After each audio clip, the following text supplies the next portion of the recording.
Hello, and welcome to Dice Try, the RPG and storytelling podcast. I'm your host, Daniel Schaub.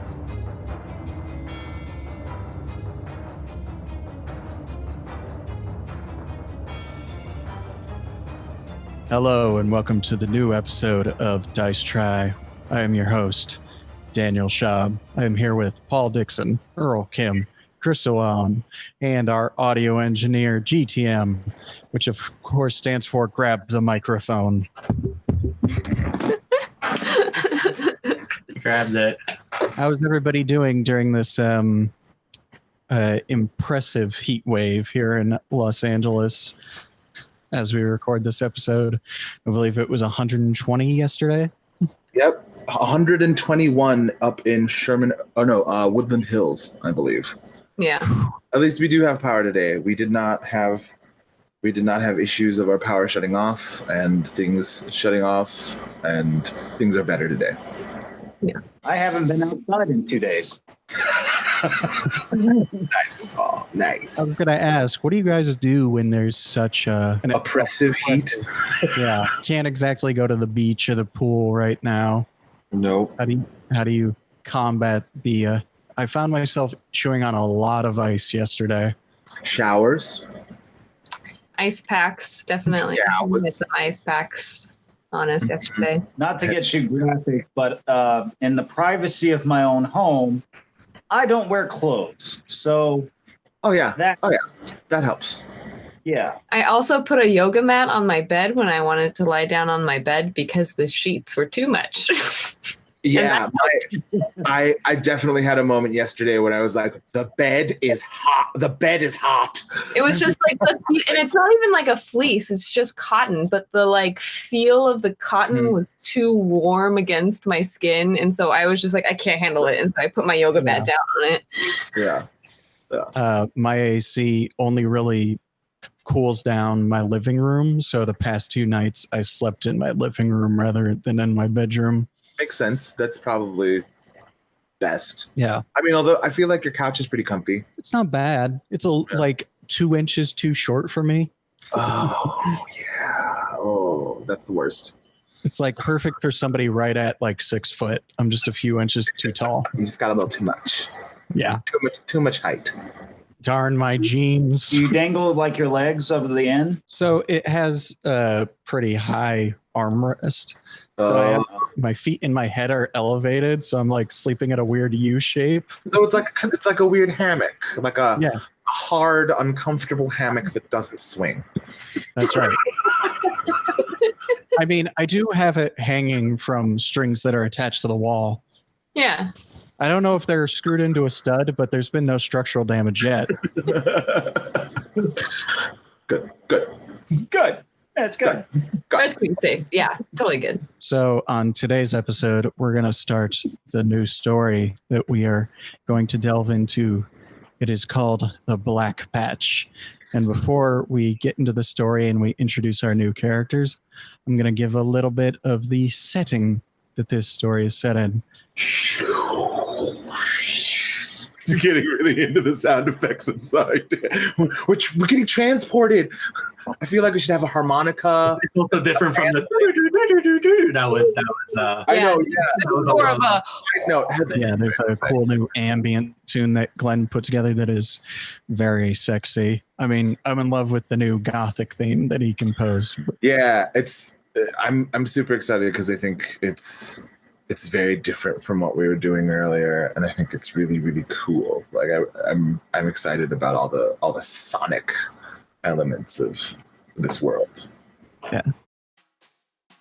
It is 1908 in America, a time of industrialization and great wealth on the East and West Coasts, while exploiting the heartland for some of its most valuable resources, including coal, water, and tobacco. In just the past year, more than 500 workers were killed in coal mine disasters. At the start of this year, A fire at the Rhodes Opera House killed 170, while a separate fire at the Collinwood School in Ohio killed 174, and a tornado that ripped through Louisiana and Missouri killed 143. This is just 2 years after the San Francisco earthquake of 1906 killed over 3,000, while leaving countless more homeless. While archaic laws break under industrialization, creating more tragedies than preventing them, wealthy magnates begin falling into a bacchanal lifestyle that will continue well into the 1920s, eventually creating the Great Depression. They throw lush, extravagant parties in manors and penthouses built from hard labor. Many of the wealthiest people in the nation control monopolies that will go uncontested for years to come.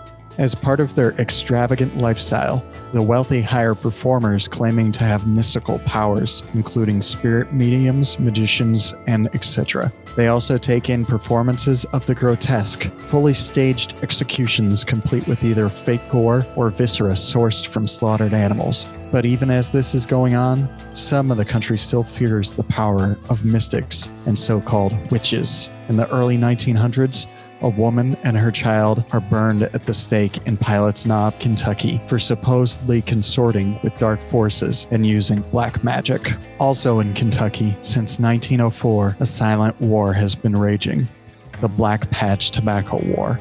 At the time, almost all distribution of tobacco was handled by one company, the American Tobacco Company, ATC, who buys directly from growers and resells to businesses. In a small section of Kentucky and Tennessee, tobacco growers use a special process of dark curing their tobacco for a distinctive scent and taste. The farmers attempt to renegotiate selling prices with the ATC by forming a union called the PPA, the essential idea being that if none of them sell, then they can dictate the price to the ATC. Ultimately, the PPA does not have unanimous support of all tobacco growers in the region. It is mainly supported by the wealthiest growers who can afford to withhold their product for a time, and also high-ranking / wealthy members of the public, such as lawyers, judges, and political figures. In order to get the other farmers in line, the PPA forms an inner coalition of vigilantes, referred to as the Silent Brigade or Night Riders. It is rumored that the Night Riders have the support of over 10,000, and they use it to intimidate,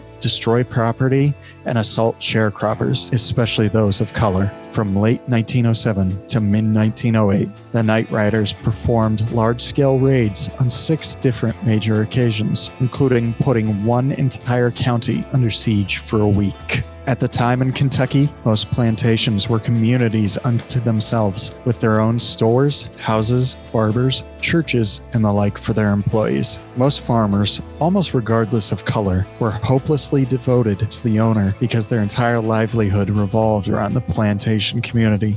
As such, plantations could run their own form of law, superseding the authority of sheriffs and judges.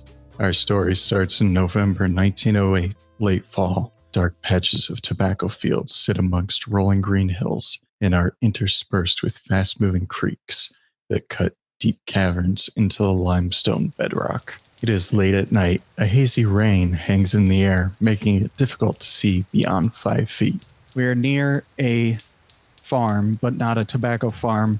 It has several stables. It appears to be a breeder's farm meant for raising horses for racing and work. As we come upon this farm, we see several workers are coming out of the stable and are digging a trench alongside one of the stables here at this farm. They drive their shovels into the mud. Even as they shovel out the mud, more mud just slops back in as the rain comes down. Out of the darkness and the mist, we start to see a lantern, like a firefly floating, and then eventually a figure riding atop a horse comes out of the darkness, holding a lantern by his side.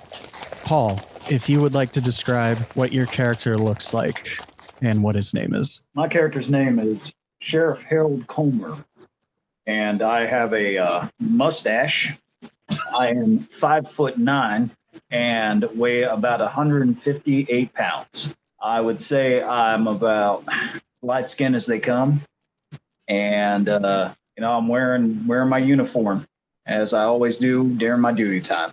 And currently your uniform has drenched through to the skin because you've been riding for quite a while you were informed that you should come to the Caldwell farm, which is a small independent horse breeding farm near the plantation community of New Nazareth.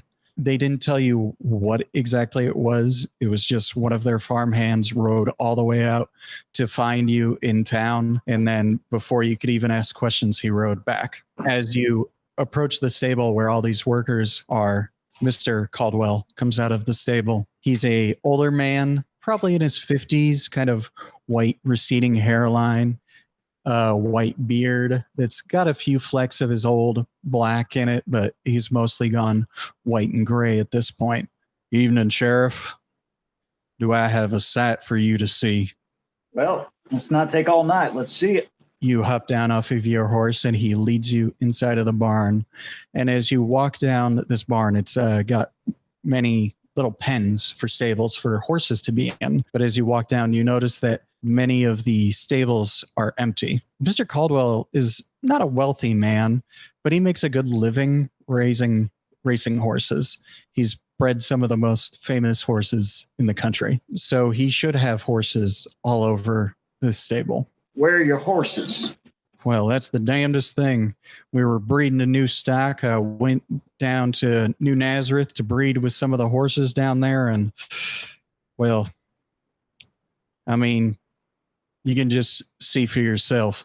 And he points down the stable, and you see one of the stable hands coming down, and he's rolling a wheelbarrow. And at first, you're not sure what's in the actual container of the wheelbarrow at first. It's just sort of dark in the barn. There's your eyes haven't quite adjusted. You're just seeing something glistening off of the small amount of moonlight that's coming through the slats. But as he approaches and your eyes fix on this mass inside of the wheelbarrow, you start to realize that what you're looking at is fur and flesh. It is a newly born foal. What the hell is that? And you see what you assume to be at first just a normal baby foal, like freshly born, but it's obviously not alive. It's been stillborn. As he approaches you and as you approach him, more details start to become clear, and you start to realize that there was something deeply wrong with this foal as it was born. It appears that this foal was malformed in the womb. You see that some of the legs are longer / shorter than the others. You see that one hoof is not even grown correctly. It appears to be actually partway up into the first knuckle on its leg. One of the eyes is further back on its head than it should be. The other eye is further down. Part of its lip is further back on its head than it should be, and several of the teeth are actually impacted up into the gums. Christ almighty, what the hell happened? Mr. Caldwell just turns and he looks at you and he's like, all of them were born like this. Every single one of the breed. And you see the farmhand that was wheeling out the wheelbarrow turn out of the barn. And you can tell that the men are still working alongside the barn beside you. Occasionally the moonlight coming in through the slats is cut off by like shovels coming up and down, scooping mud out of the trench that they are digging beside the barn. And you come to the final stall, and you see a horse lying amidst rotting hay. There is viscous fluid lying upon the floor of the afterbirth from this horse. The horse has foam running around its mouth. One of its eyes is actually turned up in its head, and it's quite obvious that this horse is not going to make it. And Mr. Caldwell turns to you and he's like, I don't know exactly who I'm supposed to talk to about this.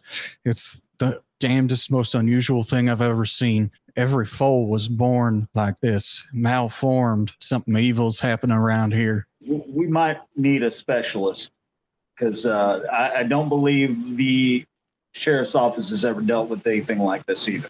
And as you say that, Sheriff, you think about a time way back in the past where you went to see a show in town, and this performer, he claimed he could make the rain come down from the sky. And you went to see his performance multiple times, and you were always intrigued by the enigmatic nature of his performance. And he took a shine to you because you were local law enforcement, kind of high up in society. And he told you that if, you ever had a question for him, he worked for a place in Philadelphia called the Keller House. I think I know who to talk to. Well, you better get him here quick, because whatever this is, I'm sure it's this ain't the end of it. And as he turns to look at you through the slats in the side of the barn, you see outside along the trench, they dump the full corpses into the trench. They then take tin canisters and they unravel the top and pour out kerosene into the top of the trench. One of the farmhands come over with a torch, drops it into the trench, and a line of fire erupts and black smoke pouring up into the night sky. And as you're looking into Caldwell's eyes, the orange glow of the fire comes through those slats and goes across the barn. And as you look down on the horse that is about to die before you, you see the skin around its belly start to move. And for just a moment, you swear you see a handprint push from the inside. We're now going to cut 1/3 across the way of the country to Philadelphia. We are not down in the dingy heart of Philadelphia, which is covered from the soda factories and shipyards. We're on the more inland side of Philadelphia, where it's nice and pleasant, where the rich magnates live that control those factories and shipyards that are spraying coal smoke and soot all over the city streets, turning them black. And we are in the parlor of a very wealthy man. It has a sunken seating area, rows of benches looking down into a little performance stage. Several wealthy magnates and their wives and the most ostentatious wear of the time period are seated around watching a performance of a certain figure, a Korean man. Earl, if you would like to describe your character and what he looks like. My character is a very impeccably dressed, rather tall, large-framed Korean gentleman. And he is pretty much full top, tails, spats. He's pretty much dressed to the nines, but not in an excessive way, but just in it's almost like it's a uniform. He's got, lovely pressed trousers, a coat, a vest, a very, very neat little cravat. He's basically addressing the crowd and is preparing something. But in this, you sort of see him, he takes his jacket off, he folds it neatly to the side, he rolls up his sleeves. He is about to perform. There's a little bit of a ritual involved to this. You're taking your time preparing yourself for this performance, and you see that the rather impatient Anglos are starting to lose the thread a bit. A woman says, "I want to talk to my son." I continue sort of doing what I'm doing. There's a slight pause in sort of preparing the things. The actions that I'm doing seem relatively mundane, but there's a deliberateness to sort of each action. And I am finally sort of preparing a set of bells and bringing them out. And then I'm assuming there's like a little table in front of me that has various artifacts laid out. He was killed in the Philippines. And you see her husband just kind of lean over and whispering something to the effect of, "Oh, not now, honey." And then I say, do you have anything of his? And she reaches into her purse and she pulls out a pair of cufflinks. The cufflinks look like they might have come from some sort of military uniform. Okay. Can I get them?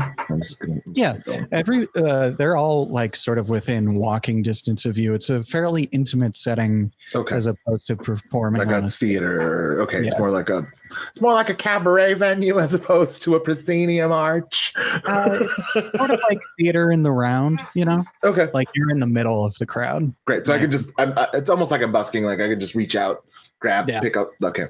Another thing that I've said that I forgot to say is that I do have gloves on. Even having taken everything off, I'm still wearing gloves. And so when I take the cufflinks from this woman, they are still gloved. Essentially, I grab them, I set them down. What is his name? His name was Dennis. Dennis. Let's see. All right. So I'm going to have you roll some stuff here, Earl. And All right. we're going to explain how this works. So on your character sheet, you have a quality which presumably helps you with performance / mystical abilities. And then you have a skill that helps you with your performance / mystical abilities. Yes. I believe it's dances for you. Dances are the phrase, and then insight is the quality. Okay, so you're going to add the two of those together. Okay. Insight is 4, dances is 6. Perfect. So you're going to have a total of 10. You have 10 d12s to roll. Okay. Now, how do you find out if you succeed? 10 is also the target number that you're aiming for. If you roll a 10 on one of your d12s, you get 3 successes. If you roll an even number, which is the same as 10, you get 1 success. So it's even or odd. And then if you match, you get 3. Okay. Any even gets 1. Exact match gets 3. Yep. And then we add up to figure out how many successes you get, determining how successful you are in performing the ritual. Total. Got it. Okay, cool. So I guess I will begin. And I guess I'll just yell out my rolls. 2 12s. So that's 2 successes. A 6 and an 11. It's 3. A 12 and an 11. 4.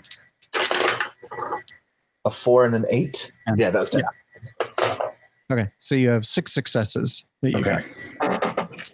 So you succeed at performing the ritual.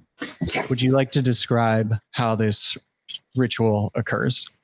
Yeah, so essentially I will take off both of my gloves. With my left hand, I pick up the bells, a pair of sort of bronzish, very heavy sort of metal bells that are connected by a string that will then hang. I'll do it's like a little whip that they do, and it hit both of the bells clang together very quickly, and so it's like a large clang. I think it happens about 7 times, and then on the 7th clang, at the same time, I will grip the cufflinks. The last echoing bell will sort of allow me to scry off of the artifacts. As you hit that 7th chime and clutch the cufflinks, almost on cue, the gas lights in the parlor dim and the room goes very dark. And for a moment, nothing seems to happen, but then the people all sitting there with their wine and champagne and their drinks, they start to look around and they see condensation, steam coming off the top of their drinks. Even though it's not warm or cold in this room, they keep it at the perfect temperature that they want. But this steam and condensation, more than that should be coming off of a drink, starts to spill across the room and down the floor and filling the little pit stage that you're performing in. In your mind's eye, you start to think about Dennis focusing on these military cufflinks that you have been gifted. Unbeknownst to any of those people, you peer down into the mist and it parts for a second and you see a young man's face lying on the ground staring back up at you. You see that he is sunburnt.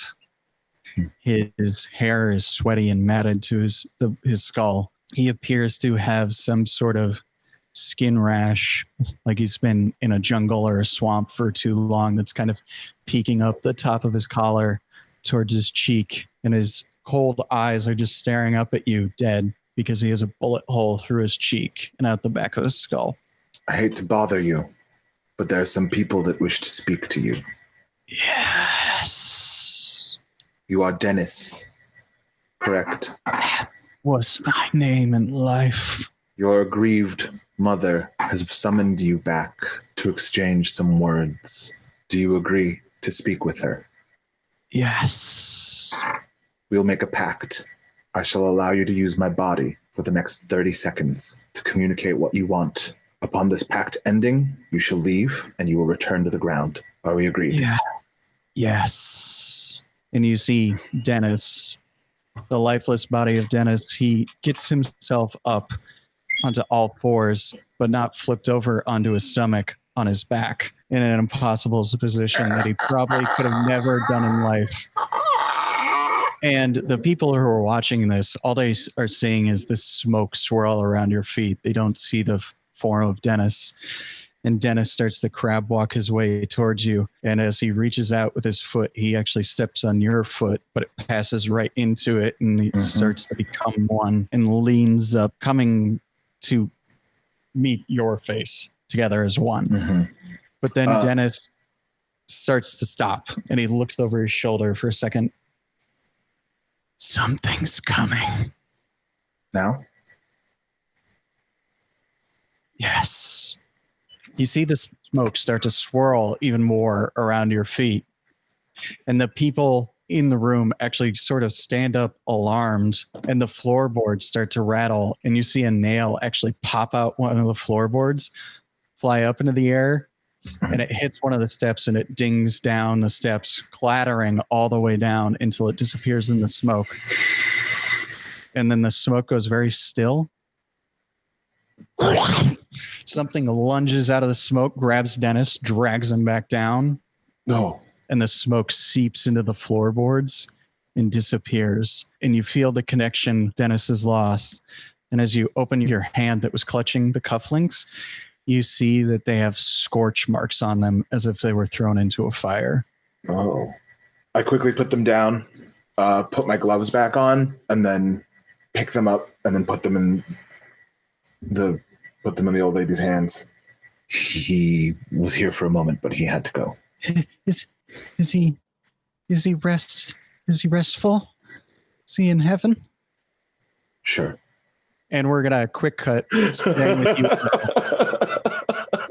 We're gonna go outside of this mansion that you're at as all these party goers are starting to leave and they're loading into their Model Ts, which are a fairly new thing on the market, these motorized carriages. And you see a fellow approaching you. He's about 40 years old. He's got a nice mustache that he keeps impeccably waxed, little soul patch that he's also kept very nice. He's got long hair kind of swept back over his head. He is a kind of the field commander, you might say, of the Keller house. His name is Pierre Molyneux, and Pierre is Canadian, as far as you know. He is First Nations born. Oh. So he is indigenous, but he was raised by French-speaking... French Canadians? Yeah, I was going to say. Yeah. But he immigrated a while back to America, and he knows some magic. He probably doesn't know as much as you. He is in charge of sending people out on Keller House missions. Mm-hmm. And you see that he has a piece of paper in his hand, looks up to be a telegram. So Charles, I've got a mission for you. We heard some word from this sheriff down in Kentucky that they're having these weird things going on. Kentucky, the South. I know you're not necessarily going to fit in down there. So there is someone I want you to meet up with. She's currently down in North Carolina. Another operative? She's an operative as well. She's been in the South for quite a while, so she knows how to handle those people. One thing I did want to mention, we've already sent an operative to that section of Kentucky, but they disappeared about a month ago. Were they dispatched to for the same reason? I sent out an operative by the name of Bartholomew Hughes. Oh. You don't know Hughes personally, but Hughes, he was there because you heard about herbs growing down in that region that were good for medicinal purposes. But he disappeared about a month ago. We haven't heard anything since. He was in the vicinity of a plantation community called New Nazareth. New Nazareth. What was his talent? He was an alchemist mostly. Herbalist. Herbalist, alchemist. He was good with plants and things like that. I see. Knew a little bit about cryptozoology as well, identifying weird and unusual animals. I see. Well, Kentucky, you say? Or North Carolina first?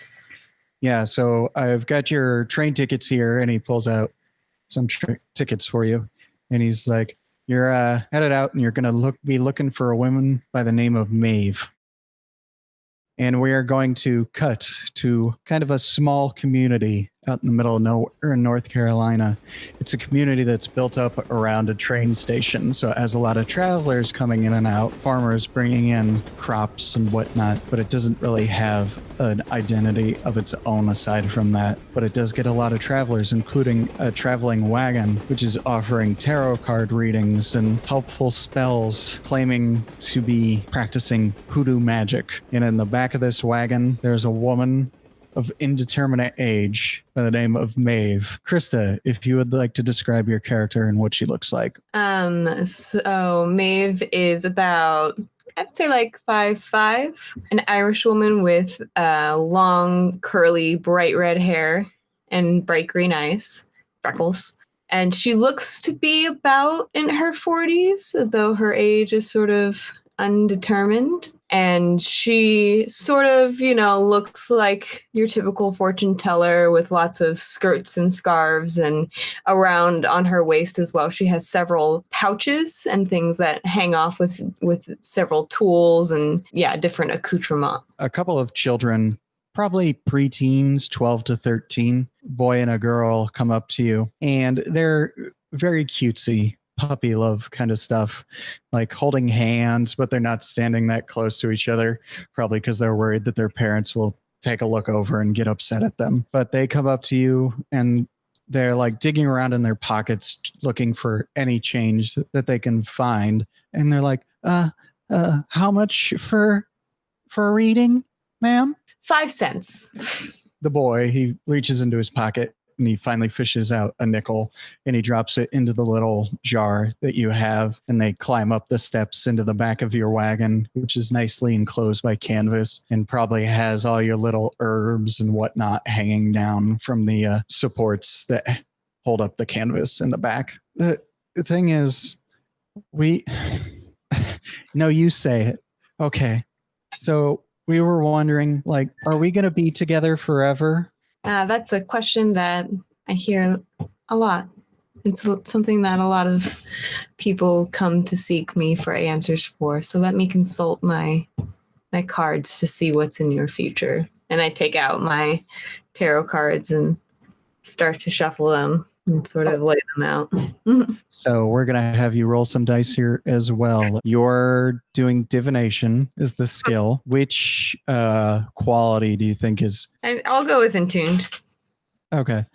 So do you have a +1 written by there? I do. So it's 4 for Entombed, +3 for your divination. So you're going to be rolling 7 d12s. Because the target number is now 7, you're looking to either match 7 or get odds. Match 7 or get odds. Okay. Yeah. So I have a 9, 7, 2, and 3. That's 3. And then a 9, 8, and a 1. So you got 5 successes. Nice. So you do complete this divination practice and you start rolling out the cards. I will let you, Krista, decide what the fate of this couple, this young couple, is starting to look like. Well, I see lots of struggle and trials and tribulations. Depending on how you take the path, you could have a very successful, or it could be a very combative path. But it's up to you and how you choose to treat each other. And the boy and girl, they look at each other, just like take a moment to take in what you just said. And the boy kind of gets up and he marches out. Probably didn't want to hear that he had to work for a relationship like most boys at that age. As he does that, I sort of grab her hand and go, "Get out of there, sweetie." She takes your hand and she leans in after he says that, and she leans into your ear. I know what you are. And she skedaddles out of there. Did I happen to get their information? Are they like locals? Would I know who they are? They probably live on a local farm nearby. You probably don't know them by name, but you've seen them around. Mm-hmm. As you kind of take a moment to take in what she just said, trying to kind of discern exactly what she means by that. You hear a train roll into the station. And typically when trains roll into the station, they take time to refill the steam engine with water. People typically get off, and it's a good time to sell local remedies or readings. As you kind of step out of your wagon to prepare for that, you see an impeccably dressed Korean man, and he's wearing gloves on both hands. And upon his lapel is the Keller House logo, the telltale insignia of the Keller House, which is a golden goat head with a K in the middle of it. Where do you wear your Keller House logo? It's like stitched or embroidered on a suede pouch that is sort of like dangling in front of me. Almost immediately, you two see each other. You very rarely run into like a Keller House representative by accident, Krista. Mm-hmm. There's usually a purpose for why you would run into another Keller House agent. You stick out like a sore thumb. What brings you to these parts? Maeve, if I'm not mistaken. Correct. And may I ask who you are? My name is Charles Allen Park. I've been sent by the house. I assumed as much.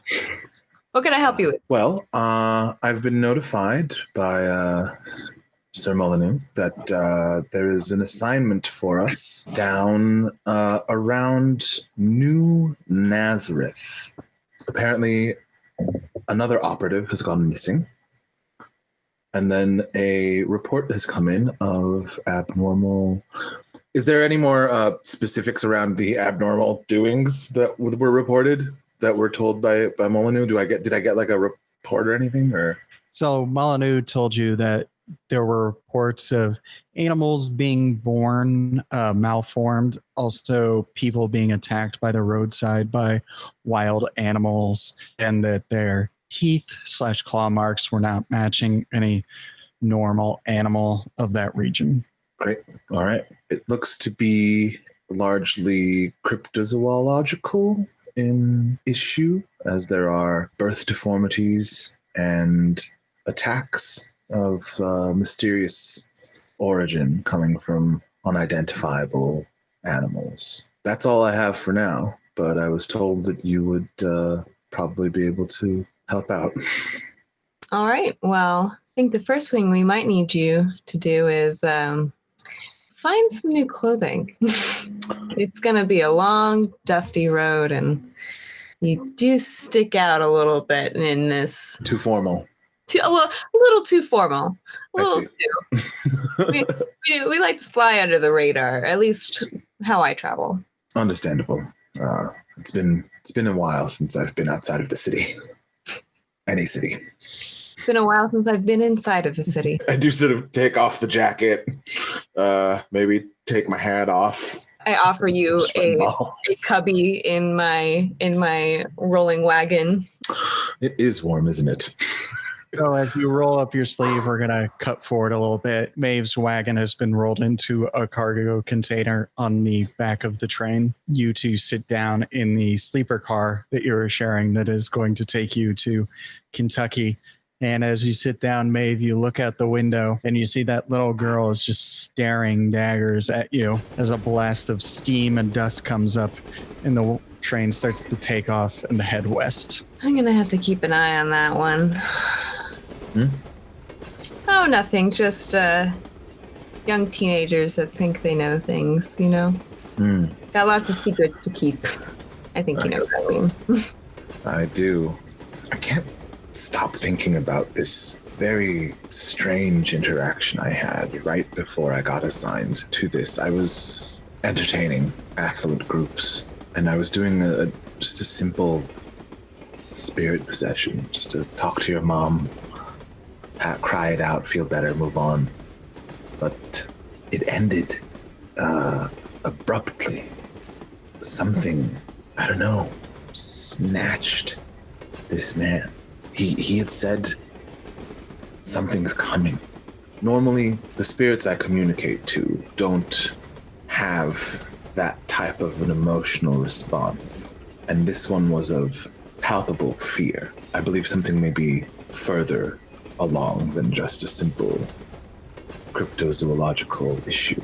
Yeah, I have noticed a shift, so to speak, in the woods. Crows are acting up a little bit, and I never like when they act up. Are there any magpies in the area? Oh, lots of magpies. We get crows of all sorts. Very good. So we cut away as this train moves out of the station in North Carolina, and we're going to cut to a darkened train station out in the middle of nowhere in western Kentucky, nestled between the rolling hills and dense foliage and trees. Once again, it is raining out, that misty, dark rain, and the train station is basically deserted. There aren't even lanterns lit. Instead, the sheriff is just seated on a bench by himself in the dark. A mile off or so, you can see the bright light of the train moving through the mist and the darkness, kind of parting the mists as it moves forward. It takes a long time. It's surprising how long it takes for you to actually hear the train as it approaches. It's basically almost to the station before you hear it approach and brakes squeal as it rolls into the station. All the lights inside of the train are turned off because you're not exactly sure what time it is, but it's probably somewhere in the neighborhood of 2 a.m. As you're seated at this bench at one of the train station, two figures step off of the train, kind of take a look around. And then a moment later, some workers come off of the train to unload something from a cargo container. The two people that have stepped off of the train, one appears to be a large framed man, and the other appears to be a woman draped in several different layers of dresses and accoutrements. Howdy. Welcome to New Nazareth. I'm Sheriff Coleman. Who do I have the pleasure? My name is Maeve. I'm Charles Allen Park. Charles Allen Park. I believe we've come across each other once before. I was privy to seeing one of your tricks. You summon water with the rain. Oh.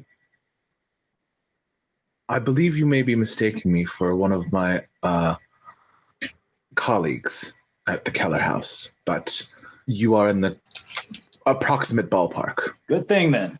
Well, you want to come with me and I'll show you around? All right. So the train workers unload the wagon Maeve has, and you have your horses with you. You could hook up the wagon to one of the horses. Just a couple of things to kind of introduce. So New Nazareth is a plantation community. It is not technically a town. It is a community that's sprung up around a plantation. Like all the employees and workers of the plantation live there. They either work in the fields, they work at drying the tobacco, or because the tobacco grown around here is dried out over open flames, they have a lot of people working for them to cut down trees and supply the wood for the kilns that they use. Because they did not incorporate as a town, they do not have a local constable. And you have been into New Nazareth on occasion, but only if you are pursuing someone who might have gone through the area. They don't really call you in to do anything. And from what you understand, they sort of have their own internal security force, might be the best way to put it. Like their own local posse to handle, if somebody gets too drunk and fires off a gun, or if somebody's getting in a fight. Is there like an organization? Like, is it just a local posse, or is there a guy that Paul's character would report to? Or Paul's character does not work for this particular character. They would technically be giving him information. I mean, like right. Like the liaison point of law and order in New Nazareth. Right. So the security forces of New Nazareth is run by one of the sons of the original founding family of this plantation. The founding family of New Nazareth is called the Martells. And the son in question, his name is Washington Martell. He is a fairly well-read and intelligent individual. He actually attended the Kentucky Military Institute before he was sent overseas to serve in the Philippine-American War. And during the war, he says that he was an aide-de-camp to General Blackjack Pershing. During the course of his service, he was also on multiple occasions caught fraternizing with local women in the Philippines, and he was dishonorably discharged from the service. And he ended up back in New Nazareth.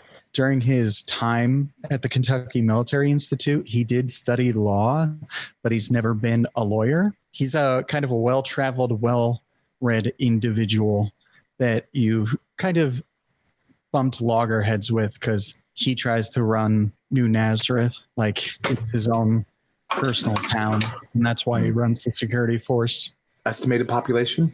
Estimated population is somewhere between 250 and 500. It's a little hard to tell because there's like the main collection of buildings and houses and stuff like that, but they also own many of the farms that surround that community. This is spread out a lot. Okay.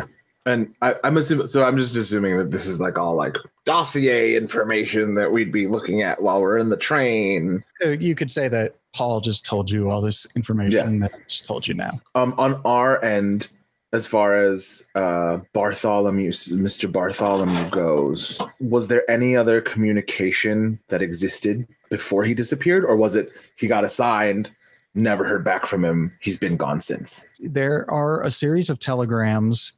The telegraph office is here at this train station that you're at right now, which is still several miles from New Nazareth, but it's like the only line of communication and quick travel in and out of the area. The telegraphs basically talk about he was investigating a flowering vine that they had discovered in the area. When eaten, could supposedly remove all sorts of ailments such as arthritis, toothaches, stuff like that. They wanted to check if it was like either legitimate or something they could use to sell. He does state in his telegrams that it's not similar to a known flower that he knows. In his telegrams, he sort of makes the intimation that he at first thought it might have been opium because they didn't know what the flower looked like. Like he thought it might have been poppies that people were messing with, but it's specifically a flowering vine that was growing in the area, and he describes that the roots for the vine go much deeper than any normal vine that he had found. Okay. I'm also curious if I would have known him, since he is sort of dealing in like the same realm that I am, and we are in at least the same like southern region. Go ahead and roll a d12 for me and tell me what you get.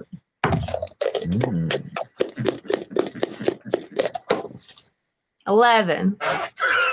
So yes, you do know Bartholomew Hughes. You've probably run across him before because you kind of travel the same paths, studying plants. Maeve got over that like 200 years ago. He knew magic, but mostly he was really good at kind of investigating local fauna and wildlife, dissecting it to discover whether or not it truly was like a mystical species of some kind, or if it was legitimately just a species that was local to that area or hadn't been discovered yet. There are ways to figure that out, and that was kind of his... Like a tracker, hunter, kind of man of the land. Yeah, a little bit. He was actually staying in New Nazareth at a local hotel that they had there. And Okay. Paul, you know that hotel that they're talking about in the telegrams, it's actually the old manor house before they built a new one. The old manor house had been ransacked and kind of burned down during the Civil War, and they built a new one a little further away from the community that was much larger and more grandiose. But now the old manor house has been turned into a hotel, but you've never been inside or anything like that. So I guess maybe we start at the hotel? Yeah, I would believe the hotel where Bartholomew was staying last may be able to give us some answers. His things. Do you know where they might be? Are they at the hotel? They would most likely have stayed somewhere in the hotel. All right. We probably would have just put it in a room because Bartholomew never came back to collect it. They're in the hotel, so we're going to go there right straight away. Let's. So you finish hooking up the wagon and you start rolling through the countryside Charles, after spending so much time in the large city of Philadelphia, it's kind of strange to be out in the middle of the darkness of Kentucky, where even the moonlight is being blocked out by the hills. So you're just seeing the glow come over the top of the hills, which are covered in this mist. So the hills themselves are almost formless. You just know there's some rise out in the distance around you, but you're not exactly sure where or how large or anything to that nature. And you also sort of get the feeling that if you were to wander off of the road that you're looking at now, you could just as easily fall into a tobacco field or into a swamp. This is a rough area that we're talking about here. This is quite wooded. It's very dense. I don't think I remember being around somewhere this wild since I was back home. Isn't it wonderful? Yes. I find it to be like a comforting hug. Some nights you can just look up and see every single star in the sky. You're in the city, you can't see one of them. True. It does become harder to see the stars in the city. Things I've been seeing lately, they don't add up. Yes, we received reports of, how do you say, birth defects in livestock. Were these defects that were known, that have been known? Were they, what were they like? Well, you ever been to the circus? I've seen some pretty freaky stuff at the circus. Women with beards. Man-eating chicken. Exactly. Well, I can tell you that this tops them all. Are there any specimens that we could inspect? I believe there are a few. Have there been any sort of environmental changes that have happened around here? You'd have to ask some of the locals since I don't exactly live around here most of the time, but we can get you all the information you need once we get out to the motel. Yes. Awesome. It's late. I'm sorry for bombarding you with so many questions. That's been a long, rough day. Indeed. As you are moving along down the road, finishing off your last couple of miles to the hotel, the wagon rocks from just side to side as if you ran over something in the middle of the muddy road. What is it this time? Sort of dismount the wagon and investigate what the bump was. So as you step off the wagon and turn back to look, it's hard to tell amidst all the mud rain that is coming down. It takes a moment for you to realize that you appear to have run over a human body. Okay, well, I run to it. You turn over the body and it appears to be a young woman, probably in her 20s, maybe 30s. She was not killed by being run over by the wagon. Her skin, once you kind of clear off the mud, is quite pallid. She appears to have been dead for a little while. Her skin is also quite cold, but you find marks upon her that suggest that she has been attacked by an animal. Scratches and claw marks up and down her torso, and a section of her throat has been torn open either by claws or by teeth. Can I look around to see if there's any sort of at least from what I can see in the dark, any sort of tracks or sort of anything in the plant life that looks like something or some tracking of any sort? Do you have a tracking skill of some kind? Because I know somebody who does. So, Paul, you're going to use your quality experience, which is 5, and your tracking, which is 3.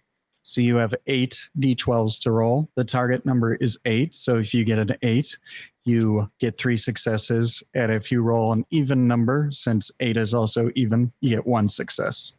I really like this, Dan. I really like this mechanic. It's really interesting. Thank you. 7.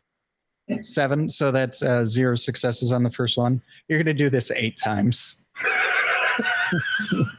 I'm sorry. Oh. All right. 9. That's another failure. 3. That's another failure. 5. It's another failure. 8. Okay, that's 3 successes because your target number is 8. 12. That's 6 or 7. I think that's the 7th. I think that was 7. I think that was the 7th. 7. Okay, so you have 4 successes. So you do find in the mud, even though it's been kind of covered over by wagon tracks and horse tracks, even footprints over the time period, you do find in the tracks what appear to be the footprints of a large cat. And the only large cats that kind of are in this area might be a bobcat or if you're really unlucky, a mountain lion might have wandered further south out of the Appalachians into this area. But you haven't seen a mountain lion in this area for years. Well, this is very interesting because there ain't no mountain lions out here. Can I try to see if I can find this woman, like her spirit? Yeah. So you're going to do the same thing with the dances that you Yeah. Same thing with the dances, using the insight, but because there's a body, I basically have to, I can't use the bell. I can't use the bells, but it's going to have to be like, I have to bleed on the body. I just pull out my traditional knife and I'm going to cut my hand open, and then I kind of have to squeeze it on top of her. Basically, it's going to drop on her body, and I'm going to use my other hand to essentially smear and try and find her. go ahead and start rolling that. All right. 10, 6, 1, 4, 10. Oh man, you're killing it because your original number was 10, right? Yeah, 6, 2. So you're at 10 successes. Oh. We're just gonna say you succeed. You rolled 10 twice. You got Yeah, I did. I rolled 10 twice, which is pretty epic. So you take out your ceremonial knife and you cut open your hand, bleed a little bit, and then smear your blood kind of across the face of this poor young woman. Sheriff, you've never seen anything like this. Earl, you begin to commune with the spirit of this young woman. You see her spirit rise up out of her body, and she starts to kind of run backwards in slow motion. You see screams coming out of her mouth, but it's all in reverse motion, so it's moves backward, the noise. It's like in Rewind. Yeah, as you're communing with the spirit, you're actually kind of adjusting the tracking almost on this, because things seem a little fuzzy, out of focus as you're drawing closer to what actually happened. And you see something chasing her, but it's out of focus. It's in darkness, and it does not seem that big at first. And as you start to focus, you do see the feline shape start to come into focus, and this darkly colored fur that doesn't quite match a bobcat or a cougar as far as you know. And then as it comes further into focus, you see long fangs that are too long for a animal of its size. Like the fangs have actually come down and through its bottom lip. Oh. And like abscesses and sores have formed around its mouth from lips and gums from the teeth that are too large. Focus further and you see what look like porcupine quills coming up through and irritating the skin on its back. And like pustules forming around the base of these porcupine quills. Something very wrong has happened to this animal that has turned it into something that it was never meant to be. Yeah. And then as you finally get everything in focus, you let it play in full motion, and you see the young woman run into the road, and this cat, which is halfway between the size of a bobcat and a tiger, runs her down, jumps on her back, and you see its claws scratching into her, and it grabs a piece of her neck and it rips it out, and a spurt comes out of her aorta and sprays across the road. And as her body falls and the cat falls down on top of her, pushing her down into the mud with her weight, the bobcat does not stop to eat the corpse. It walks on, which doesn't fit any sort of apex predator. It wouldn't go through the trouble of killing a human if it's not going to eat it. And it disappears into the rows of trees. And that's where you lose the focus of this channel to this spirit. And I sort of snap back into myself. There's a chimera. It's a beast. I've never seen anything like it. It tracked her down, and I basically explain literally the path of what I just saw, but it didn't eat her. Something is very, very strange. It appears also as though it just walked off into that direction, as though it was just going about its day. Who the hell are you people? We're the Keller House. And that ends this episode of Dice Try. in our first episode of the story of the Keller House in the Black Patch. Before we go, we should go around the horn. Paul Dixon, plug your socials, anything going on. You can find me on Instagram, Twitter, or the Facebook at paulallandixon.com or Paul Allen Dixon in general. Don't put in general, just at Paul Allen Dixon, at Paul Allen Dixon. That's it. General Paul Allen Dixon. Dear 4-star General Paul Allen Dixon, Esquire, Senior. That's why I think it's the third. The third. Wait, can you be a senior and the third? Earl, what's going on? Plug the stuff. Hang out with me on Twitch, Earl of Sandwich, SAMMITCH. And then Earl of Sandwich on Twitter. We're doing stuff. We're streaming. We're hanging out. We're telling stories.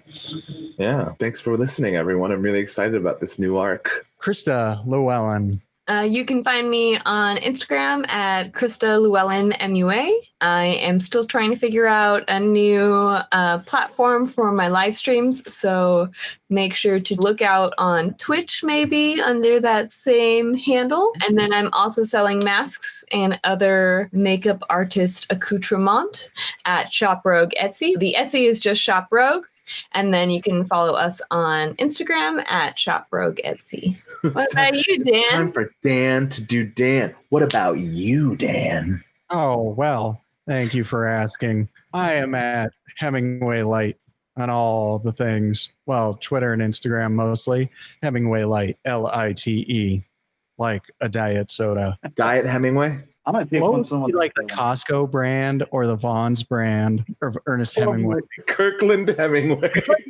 I'll make Kirkland. Yes. It would be like a Ford, probably Ford, something to do with Ford Maddox Ford, I would assume. Yeah, but you'd also get like 40 copies of the same Hemingway. Like that's, I mean, like that's partly it. Like you just get one short story, but you get 40 copies of the short story. You get a palette of them. I mean, this is a very nerdy conversation about early American expatriate novelists, you know. Thank you all for listening to this episode of Dice Try, and we will be talking again with you soon. Thank you for listening. Bye, y'all. Thank you for listening to Dice Try. I'm your host, Daniel Schaub, and this episode's cast has included Paul Dixon, Earl Kim, and Krista Llewellyn. This production has been edited by Gabriel Toya Melendez with special music provided by Glenn Davis. Please follow us on Instagram, Twitter, and Facebook at Dice Try Podcast. And while you're there, don't forget to subscribe and review. Diet Hemingway is available on Twitter. Here's the problem I'm finding, though. If you look at Diet Hemingway, it actually, if you read it out loud and the words it's supposed to look like, it looks like Die the Ming Way. So... Wait, really? Kill the Mings. The Ming Dynasty. You're next. All right. Close it out, Dan.